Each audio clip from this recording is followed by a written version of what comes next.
What is happening to Dino Melaye right now? I try to imagine a senator,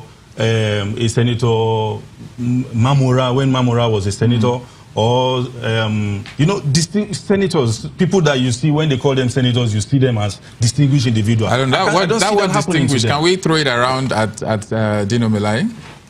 Let me ask Taiwo.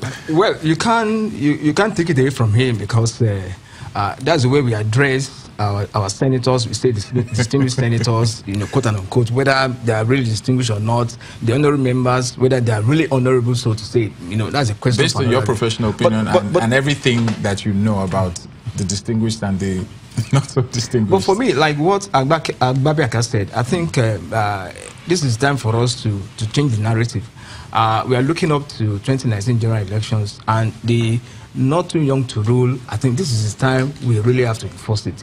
If you look at the number of registered voters in the country at the moment, we have people who have age 40 and below in the majority. So it is possible for somebody like him, like you, if you aspire to run, for you to come even level of the presidency if you feel like, if you want to. But the problem is, are we really ready, I mean the youth, to really support one of our own, when we can make reference to Dino Melaye, Dimeji Bankole, and maybe even Kogi? Are there no other young senators who actually one can emulate? Because I'm looking at the constituency. His constituency didn't come out for INEC. They didn't come out, and it failed. So I mean, what do you say about that? To me, out of the 7 local government that makes up the Kogi West and Tora district, when we started monitoring the story yesterday, the story we heard was there was low turnout, there was apathy. And what really caused that, I can't really explain. But at the end of the day, the result we got from INEC, the man in charge, Professor Gabriel Moti, said at the end of the day, the number of those who came out for verification did not meet the requirement to go to the next level, which is the referendum. And for me, I want to say that shows Dino Melaye is popular among his people. You can't take that away from him. It was ordinarily... I mean, the figures are actually quite stark. I have it here. They said the exercise required 51% majority, which is of the 189,000 signatories, only 18,000 plus were verified after Saturday's experience. Now, if we look at it from the constituency, he has the backing, whether we like it or not, from his constituency. Why or how is kind of irrelevant. Is the results that we're looking at now. Does he have a good chance at getting back into the senatorial seats with what is happening now? Well, that depends. You see, the issue of the low turnout in the verification exercise yesterday, it was majorly due to the fact that there wasn't enough voter awareness. The level of literacy of those that are involved.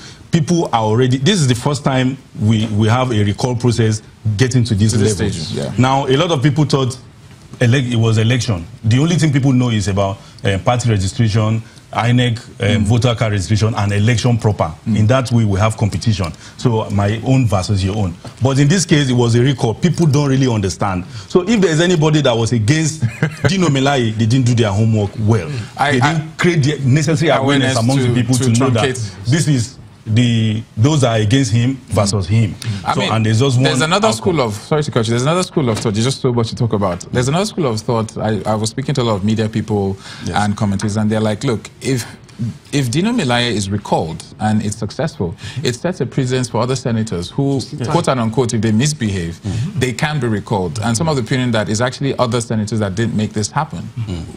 What do you have to say about that? Taiwo, let me start with you. For me, for that recall process against Dino Melaye to have failed, I think I still want to say it shows that you can't take it away from Dino that the man is on ground within his senatorial district. It's on ground. It's on ground. I don't want to mention names, but for Dino, he knows the people he's fighting against, or he knows the people he's fighting him. And for all the noise around, and moreover, there was even this conspiracy theory that police arrested him so that they can deny him access to, to the record process. The man is lying in the hospital now, whether critically or not, I don't know. I'm not there. But the bottom line is, people are also saying that why was he arrested few days to the record process by INEC? Is this a case of giving a dog a bad name just to hang it? Maybe. He evaded arrest anyway. But he also eventually submitted himself to the police. No, after a whole lot of processes, okay, let's leave Dino Melaye. Let's go House of Assembly allegedly processing impeachment plans for President Buhari. Our president has been in the news.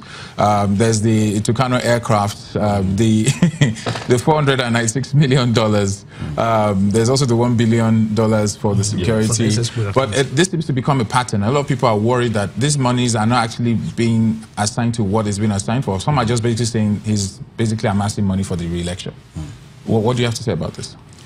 For me, I think first and foremost, we should first talk about the reason why, for now, Budget 2018, which was presented by the President to the joint session of the National Assembly on November 7th, has not been passed into law.